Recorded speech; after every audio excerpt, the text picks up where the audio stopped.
welcome to the first edition of the Med Eye View podcast. And I am Oluwasina Adigun. I'm your host for this episode. Joining us for this episode is a special guest. She's a very important person, and she's going to be central to our conversation today. We carefully selected her for this episode because she's a doctor and a specialist in child health. She's a resident pediatrician. So joining us today will be Dr. Esther Kusoko. Good afternoon, ma. Good afternoon. Thank you. Thank you, ma. So today we are going to be discussing why children still die from preventable diseases, and this is a really important topic because medicine is advancing, but in Nigeria, a lot of children still die from diseases that can be preventable. So today we are going to be talking about how to prevent these diseases. Since they are preventable diseases, there's something we can do as a society, as parents, as households, even the government. Maybe you could give suggestions to government policymakers on what we can do to actually reduce the mortality that comes from these diseases. So we want to ask, especially for audiences, what are preventable diseases, and can you give us few examples of preventable diseases? Okay, thank you very much for the question. So the topic before was vaccine preventable diseases. So vaccine is or what we call immunization are given to children, children when they are born. So they give them this immunization to help them to prevent certain diseases later in life. And so you have diseases like tuberculosis, you have diseases like pertussis, diphtheria, you have diseases like measles, mumps, rubella. It's a whole lot of diseases that they are made available to children. And why this topic is very important is because these immunizations are free. They are given to us free of charge. Babies just go to these immunization centers, whether a general hospital, a teaching hospital, a primary health care, even a private facility, and they receive these vaccinations free of charge.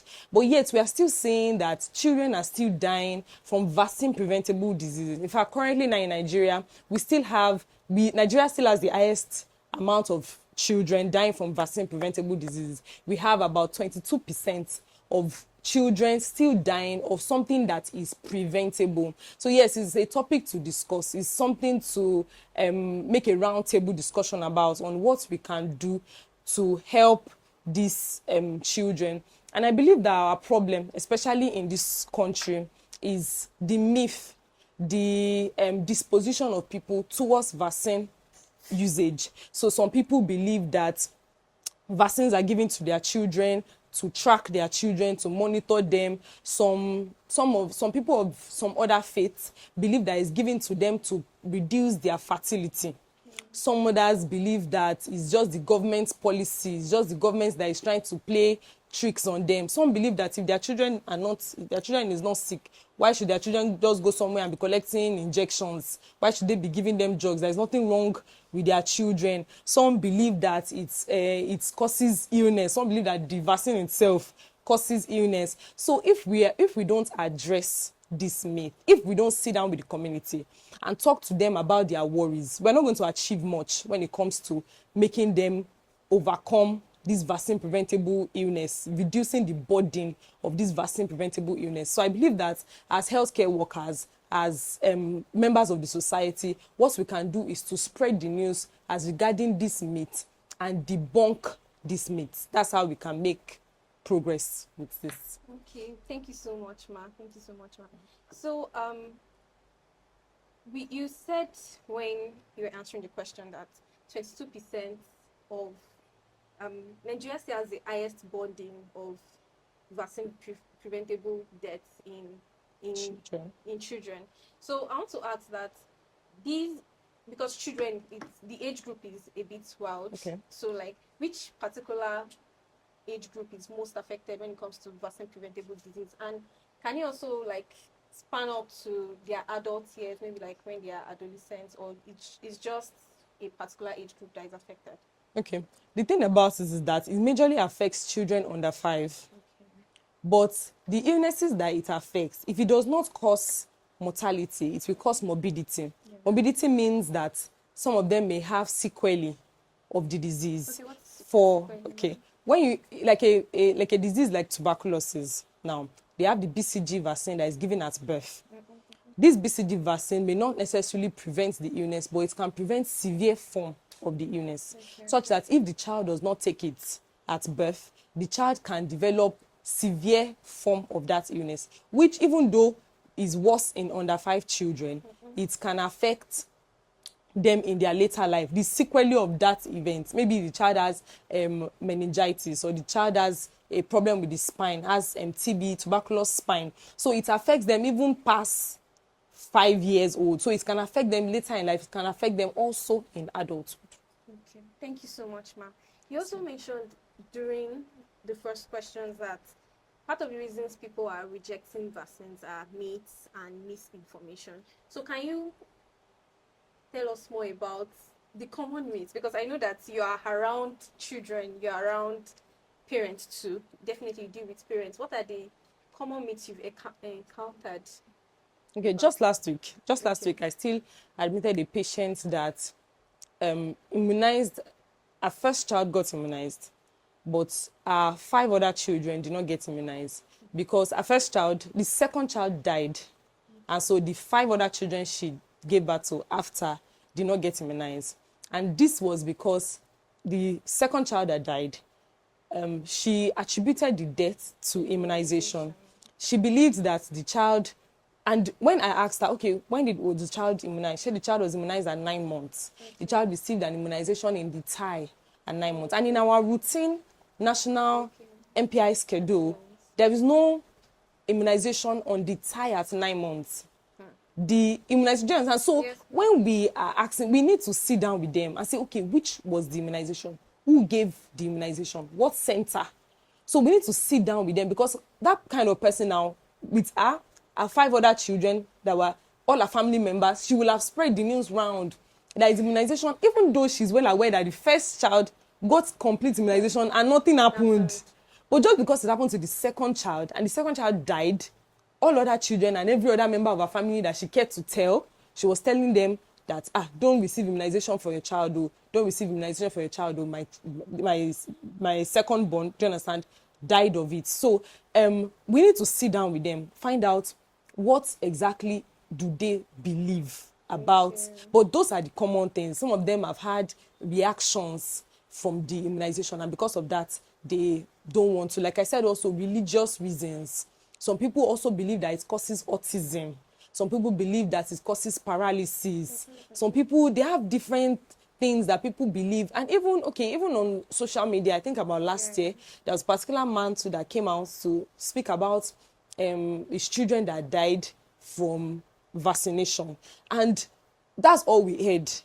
I think that is important that we ask the man. A feedback comes from that engagement. Okay, this was what happened truly. But there's no, what everybody remembers is that, this man came on Twitter, this man said that his children died from this vaccination. But what happened after? Was it true? Was it a lie? Was it the wrong vaccination? Was it not vaccination? Nobody, and most people just took that hook, line and sinker, and they just went ahead with it, and people are not immunizing their children just because of something that they read on X. So things like that. Okay. So thank you so much, Ma.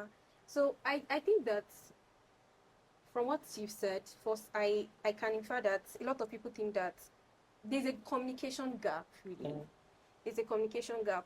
People, even when, maybe because we in Nigeria, they still poor database, and we still are not very developed to follow up. So we cannot, except, so people, when things like, when they feel, okay, their child suffered the complications due to vaccine, they just, and word of mouth is very powerful. So they just start telling people that, my child died because of, and our people are very, stories are powerful. And stories are powerful. They change things, they change people's mind. So, but I want to, and I think that's the focus of this podcast. We want to bridge that communication gap and tell people that vaccines are actually safe. So can you take us through You are the professional. Can you take us through why you think vaccines are safe? Okay, thank you. As it said, as the opening statement, vaccine preventable diseases. The world has realized that there are diseases, not all diseases have vaccines, but there are diseases that they believe that if you introduce either an antigen or a substrate of that disease into humans at a young age, the body will be able to create an immune response for that, such that later in life, when the child develops or when the child is exposed to that illness, the child already has immunity against it. That is the whole concept of vaccination. They will just give a small dose, a dose that is not enough to cause an illness, is not enough to cause harm. They just give it such that the body responds, the body recognizes this antigen in its system and responds, such that, because we understand that as you may not be able to control the environment. The child will go to daycare, the child will go to church, the child will interact with people. There's no way a child will not come in contact with some of these diseases, but such that when the child comes in contact with this disease, the child already has immunity to fight against. That is the whole concept of vaccination. Okay, so and we can be sure that, especially a lot of people still, I think when I followed the conversation on Twitter when people were talking about how vaccines might not be safe. A lot of people say that, oh, these vaccines are not even made in the country. So how are we sure that the white people do not want to control us? Maybe they just made something in a factory and, oh, I want to control these black people and send it down. So how are we sure? Are they standards in Nigeria to make sure that even though some of these things are not coming from the country, are we sure that these things are safe? I think another thing I still heard someone say is that, okay, so they brought a vaccine from, let's say, from a Western country, and you wanted to reach a village in Sokoto. That way we sure the vaccines are not expired. That what if the expired drug they gave my child, that my child falls sick and all. So how can we guarantee people that the government, are we sure the Federal Ministry of Health and other organizations involved, are we sure that there are some standard they follow to ensure the standard of this vaccine? Okay. Thank you very much for that question. First, there are regulatory bodies. Yes, most of this, or best of my knowledge, most of the vaccinations, or most of these vaccines are not produced in Nigeria. But as they come into the country, there are regulatory bodies that check them. And when they get to the end users, if I knew that this kind of question, maybe I would have brought an example of a vaccine to show you. There is a mark on the vaccine. We can show you the picture. Okay, no problem. So there is a mark on the vaccine that is color-coded. There is the expiry date that is there, written on it, such that if it's expired, it's not given to a child. But there is also, because the vaccines must be within a temperature range. There is what is known as the cold chain. So it's being transferred in that cold chain. Depending on each of the vaccine, they have the temperature range that they must be within for it to still be effective. Such that if it has left that temperature range, it becomes ineffective, even though it's not expired. Do you understand? Yes. So there is a color coding. It's just a square on it. That once it changes color to black, you will know that even though it has not expired, it's not safe to be used in it. So there are regulatory bodies that help. It's not just that they just put up any drug and they just put up these vaccines and they just ask children to come around. They put these things in place to ensure safety and to guarantee that they do no harm. Okay. So thank you very much. You mentioned cold chain. Please, can you explain to the audience what cold chain is? Okay. From where it's coming, like you said, to reach a child in Sokoto. So it's coming from wherever they've shipped it to, whether from Lagos, whether they shipped it from Lagos, and it's going all the way. And from Lagos to that village in Sokoto, it must be in ice. It must be refrigerated. So that is the cold chain. So from the cold room where everything is stored to a transport system that has a fridge within it. Do you understand? Yes. From a transport system to stored maybe at a general hospital. So from the general hospital, the primary health care, we go and pick it up from the general. But whatever the transport means is that's what you call the cold chain. Okay. So at every point in time is for a freezer moving into a refrigerator, moving into a ice pack container, moving into, so that's, it must be moved within that same temperature limit. So that's what I mean by cold chain. Thank you so much, man. So we can be sure that vaccines, at least the government has, because I think last year during one of my postings in school, we went to a PHC and there was solar there. Yes. Yes. And there was also like a refrigerator, a blue kind of refrigerator that that is from the government. I think the country is really doing well to make sure that these vaccines at least are safe. For the audience, vaccines are safe. At least the government is making sure of that. So don't shy away from vaccinating your children. So how can we encourage health givers, I mean like mothers, families particularly, to vaccinate their children? And this is why I ask. Most of our vaccinations and most of our immunization schedule, most of them span to the child is above a year. Yeah. And giving the wait time in, I think that's part of also the constraints. So a lot of caregivers, most especially the mothers who have to take the children to the healthcare, to the primary healthcare center to get the vaccines. Most of them, they have to, it means like a whole day of like no work day for them. So let's say they have to take their child to take a vaccine on a Wednesday. It means that they have to like clear their schedule that is the greater part of that day. And I have interacted with some mothers and they say, oh, I have to take a whole day from work, especially when they resume maternity leave for working class mothers.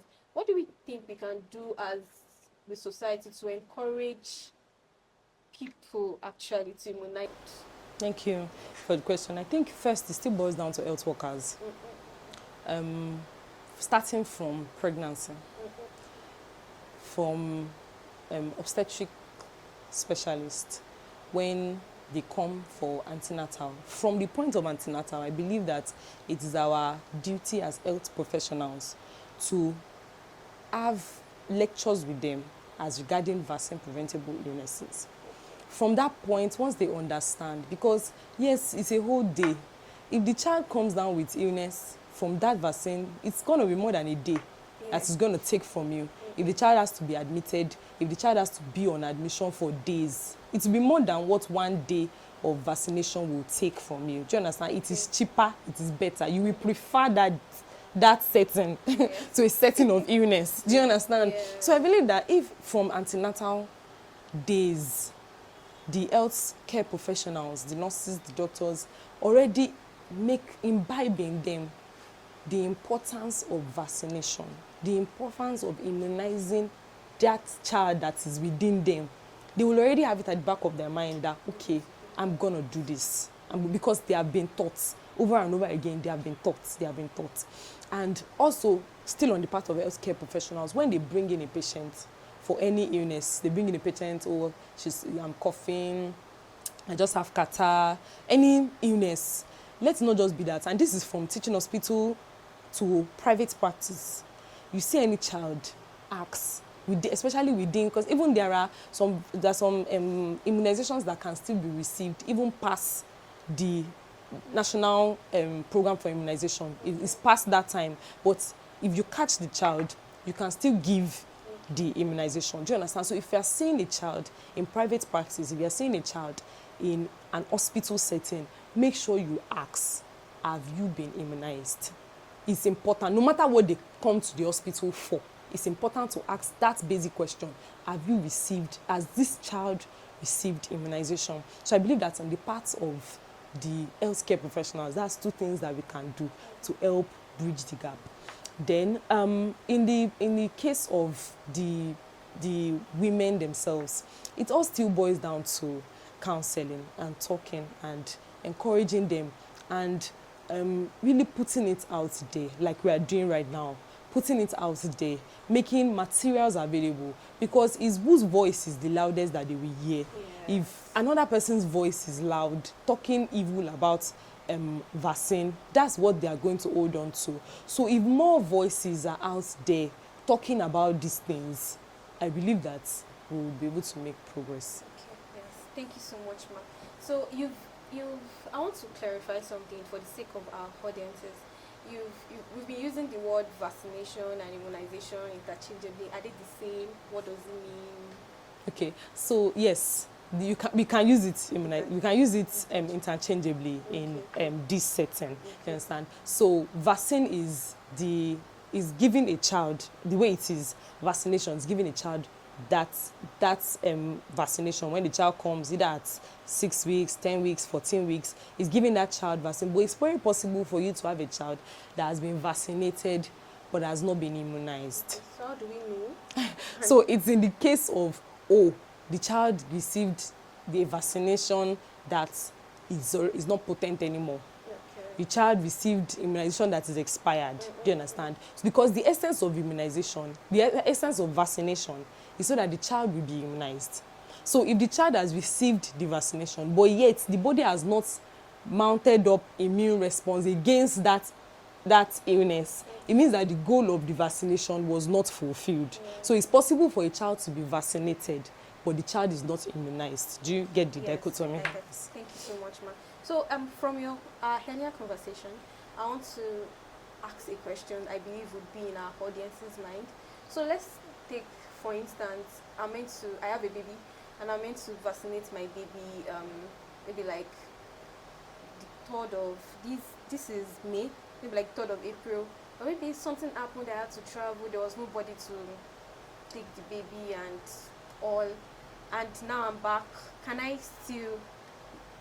How do I go about it? Should I still go to the PHC, or I should just wait till the next time the child has to take the next vaccine? Well, most primary health care centers have days that they give immunization. Like in my center, it's usually given Tuesdays and Thursdays. So most centers have. If you miss a date, go for the next appointment. I feel like that is better. Go for your next appointment. But if it is now years, maybe you are picking a child that the child is 2 years old and the child has never been immunized. So based on that, there are selected ones that the child can still receive at 2 years. There are some that the child cannot receive again at that 2 years, but there are selected ones. But at any time, you can still present. Let the healthcare professional say, okay, you can't receive, you can still take this, but still present to the facility. Okay. I get it now. Thank you, ma'am. So another question that I want to ask is that we mentioned earlier that vaccines are safe, and we also mentioned the standards they go through to ensure that they are still potent and safe.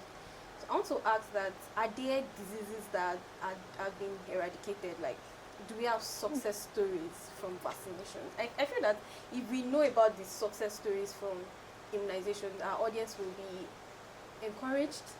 Yes, so what are the success stories the world has recorded? Okay. Immunization? Thank you. Yes. The one notable one would be smallpox. Okay. There was a time smallpox was rampage and killed a lot of people. But right now, you would hardly see so many cases of smallpox. Another is polio. Polio, then you see a lot of children with paralysis that was caused by polio. But right now, only we find paralyzed children, and that's because of what vaccine has done. Do you understand?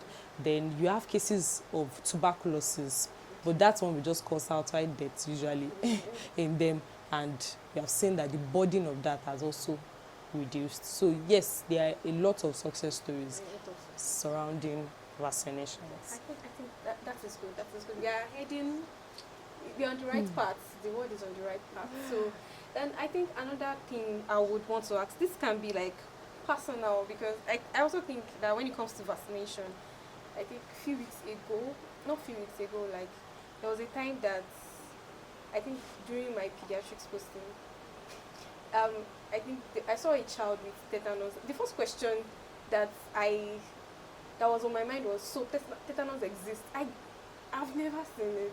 So I thought that these are things we just read in textbooks, and growing up, if you should have a small cut, everybody just say hello titi. Yes, yes, yes. So I just think that it's just like textbook disease, and just something that we are just advised to do. I didn't know that it was real, but seeing that and that also like it also reminds me of something you said earlier about 22, when you were mentioning the statistics around the vaccine preventable deaths we still have in the country. Then it reminds me that most times when we see statistics, when we see 22%, we say, oh, 22 is still small out of 100.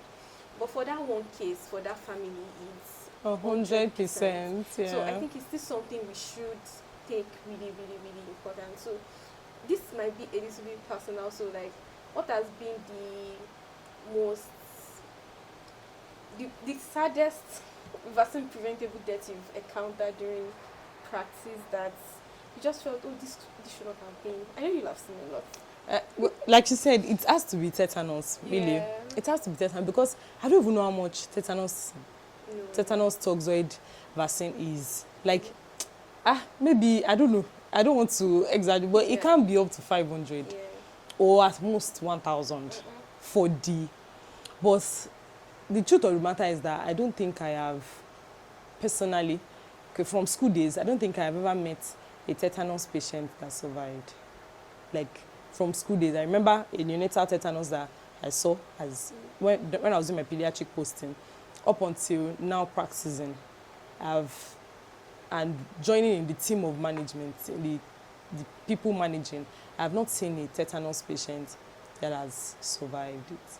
And tetanus toxoid is, I say at most 1,000. At most, if I'm not exaggerating, I feel like maybe it's even 150 naira. Like, that's how bad it is. It is so cheap compared to how much they spend. How much they spend. If one of the first cancers we give them, once we see a tetanus case, is that you will spend money. You will spend money, and it's so unfortunate that even after so much spent, the mortality rate is still very high. So that one, it pains me a lot when I see it. I really hope, as a country, we can do better. Yeah. As a country, I hope we can do better, because I think I was talking to my mom yesterday, and I think she was telling me about a family friend, a church member that died accident and all. Then thank you. She was so, but everything that happened was something that could have been prevented, maybe if the roads are good, if there were better travel conditions. And it just happens that, okay, let's even say we can't repair roads, at least these vaccines are available. It's not like they are not available. So it's still sad that despite the availability of these vaccines, people still die from them. Yes. So I really hope that this conversation at least encourages people to vaccinate their children, because children should not suffer, especially from the mistakes of, because it's not their fault. They did not decide not to get vaccinated. It's people that took those decisions on their behalf. Yes. Yeah. So then also I want to ask, you also mentioned that some religious or faith believe that you should not vaccinate their children. So how do we, I know this can be a bit dicey, because a lot of people shy away from talking, especially when it's religion. I want to be safe, I don't want God to be angry with me, all those things. So, but how do we encourage people? I feel that if information, you said whoever's voice is the loudest is what people listen to. So first, how can we encourage our religious leaders? Because I feel that this is not something it is not a one person's job. It's not just on the part of healthcare workers. The community has to stand up and take responsibility. Correct. So how do we encourage even religious houses? Because we see vaccines taken to churches and mosques. Especially I think the last rollout of the HPV, human papilloma virus, vaccinated people, even in religious houses. So how do we encourage religious leaders? Because people listen to religious leaders in this country. So how do we encourage them to that these vaccines are safe? What do we do? It's the same thing as you have said. The target is still the religious leaders, because if you are talking to them at the grassroots, like I said, there's a particular religion that believes that the vaccine is to cause infertility. You don't want them to give birth. That's why you're giving them those vaccines. And no matter what you say, I've counseled a particular patient. They did not listen to me and they went to like that. And that was a missed opportunity for them. So the goal is going back to them, because once they hear it from their own religious leaders, it's easier. Once they have maybe health conversations in church or in mosque, when they have health talk and they talk about this and they are hearing it from their pastors, they are hearing it from their religious leaders, quote unquote, that they are saying that these things are safe, these things, that's your go-to, that's your best option. Because if you are talking to them one-on-one, they will still believe that you are just working for them, they are just part of them, you just want to do what they also want to do. But once you can convince their leaders, whoever they may be, then I believe that we have been able to get to them. Okay. Thank you so much. Also, I remember lately we have new vaccines that have been added to the national policy organization schedule, like malaria now. Yes. So I want to tell, I don't think a lot of people are still like aware of it. It's not yet in the southwest. In the southwest. Yes, I've forgotten the states in which it's, but it has been released to about 3 or 5 states. But it's not yet in the southwest. So for those states, it's already incorporated in their national immunization schedule. So they give it to them, and that's also because of the burden of malaria malaria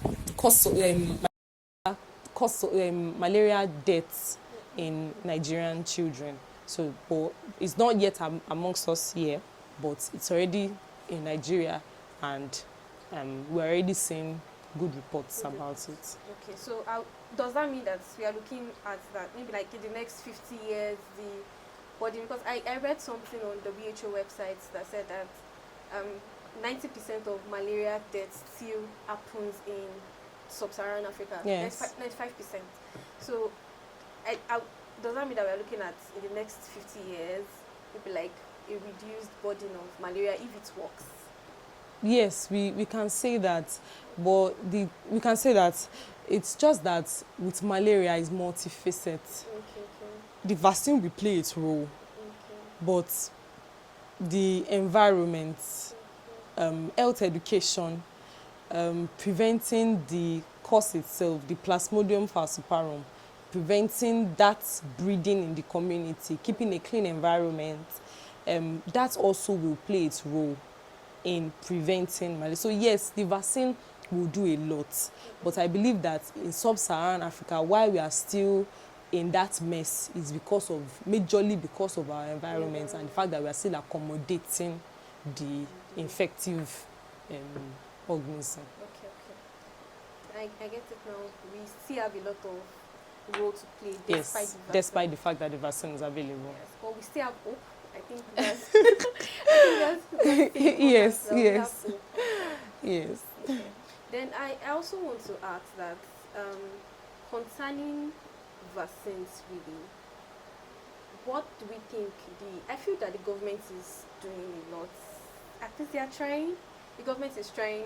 We hear different rollouts of vaccines. They go to schools. I think was it not like 2 years ago, there was a time they involved even the education sector, teachers. They trained everybody to tell them, because they were taking the vaccines to schools, so they got school leaders involved, telling them, organize conferences and all. But beyond those conferences, because I think I had a relative that attended one of those conferences to train people on, this is how you should encourage people to take vaccines and all. But beyond those conferences and beyond those conferences, what do you think what more do you think the government can do to encourage people to take this vaccine? Can it be that since children are like still, they've not reached the age of consent, can it come to a point that the government will take full responsibility and maybe like make it a criminal issue if you don't vaccinate your child, you're going to get fined or arrested, something like that? My dear. I wish something like that can happen, but no.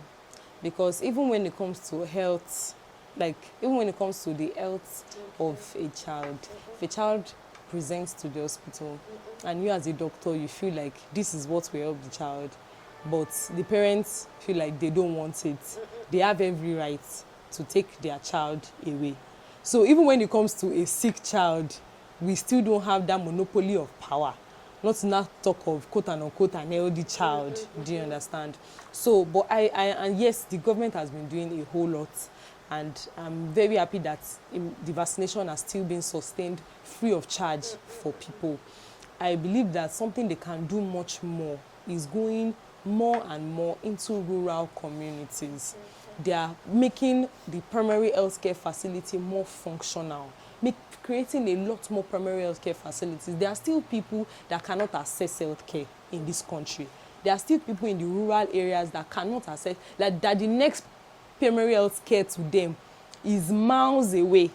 There are still people like that. So I believe that establishing primary healthcare everywhere in the country is one way that the government can also help to increase the number of children that are vaccinated. Yes. I think I agree with that too, because I had one of my aunts when she was vaccinating, I think her last baby, and she lives in Delta State. Okay. So I think they came here for Christmas, and she was talking about how she just walked into a PHC very near her house at Ibadan. She just said, oh my, it's very easy for me to get vaccine here compared to my place. I was like, don't you live in like a city, even in the south? It's not even a rural area. Yeah. She said, I wanted to take this vaccine. I will go there. They'll say they don't have this particular one. You know, sometimes we have like multiple vaccines given on the same day. They don't have this one. I have to go to another healthcare center. Then I will go there. She would just be like, because she and her husband, they've decided that they must vaccinate their children. If not, she said, I would have gone no more, but wow. I cannot get home and tell my husband that I did not take this particular vaccine. So she would say that I will take another keke. I will go to that is not a rural area. Wow. It is. She lives in a city. Also, then I was thinking that when she was telling me, I was like, what now happens to women that have to take canoes to? Some people do. To access these premier centers, like, won't they be discouraged? Once you enter, you don't have this, they have gone home. Yes, and I think that's what the government was doing at some point. I think when I was still very little, we had them come to our doorstep a lot. Yeah. We had them come and just say, how old is your child? Just bring everybody out and follow our hand and give everybody vaccine. True. I don't know if that still happens. They come to church, come to schools, but home, they go house to vaccinate children then when we were young. I don't know if it still happens, or maybe there is an increased awareness towards vaccine. Well, I will not be able to speak for them, but I feel like maybe due to security reasons, that's why it's majorly in those mass places, churches and schools, as against going door to door. And also personnel to go door to door. Personnel might be an issue because they will need a lot more personnel to be able to achieve that. So that may be a reason why. Yeah, maybe. Because I also think that an healthy nation is a growing one. Yes. Because I'm especially issues concerning child health, I'm deeply worried about malnutrition, for instance, I will ask a question about malnutrition and vaccine that does I think we should answer that first. Does nutrition have, because we have a malnutrition crisis we do in this country. We so do. Does it have, because children that are malnourished, children that are not eating well, or they are not being breastfed well, they are always, how would I put it, their immune system already they are like weak. Yes. So does that affect, how does nutrition affect immunization? All right. So. Okay. You know that according to this schedule, they give her birth, they give her 6 weeks, they give her 10, they give at 14, and then 6 months, 9 months, 15 months, as the case is. So when you're talking about a malnourished child, either the child did not feed well, it's a vicious cycle, such that if a child is malnourished, it already makes them immunosuppressed. What does immunosuppressed mean? Okay, so it means that they don't even have the means to fight infection on a basic level that every child has, because the good nutrition is supposed to be able to help them to fight infection at a basic level. As in, we're not even talking about immunization now, just at a basic level. You're supposed to have that to fight infection. So once that is even reduced, and then they've not now received immunization to even help them, they've not been vaccinated to even help them, so it's like a double jeopardy. So when a child is not immunized and a child is also having malnutrition, the morbidity and the mortality in such a child is high. And statistics will have it that malnutrition in itself accounts for about 50% of deaths of children under 5 years old. So when you add malnutrition with pneumonia, you add malnutrition to acute diarrhea disease, you add malnutrition to anything, once you pick malnutrition as 50% of deaths amongst children less than 5 years old, malnutrition will stand as the cause for it. So, and malnutrition is something that is, right now there's inflation. Things are expensive right now in the country. So once you see things are getting expensive, there's no food subsidy, there's no, do you understand, food, yes, there's no food subsidy, even for these children. So the malnutrition is just getting worse, it's getting worse. And not to talk of, so it's just increased morbidity, increased mortality. That's what we have.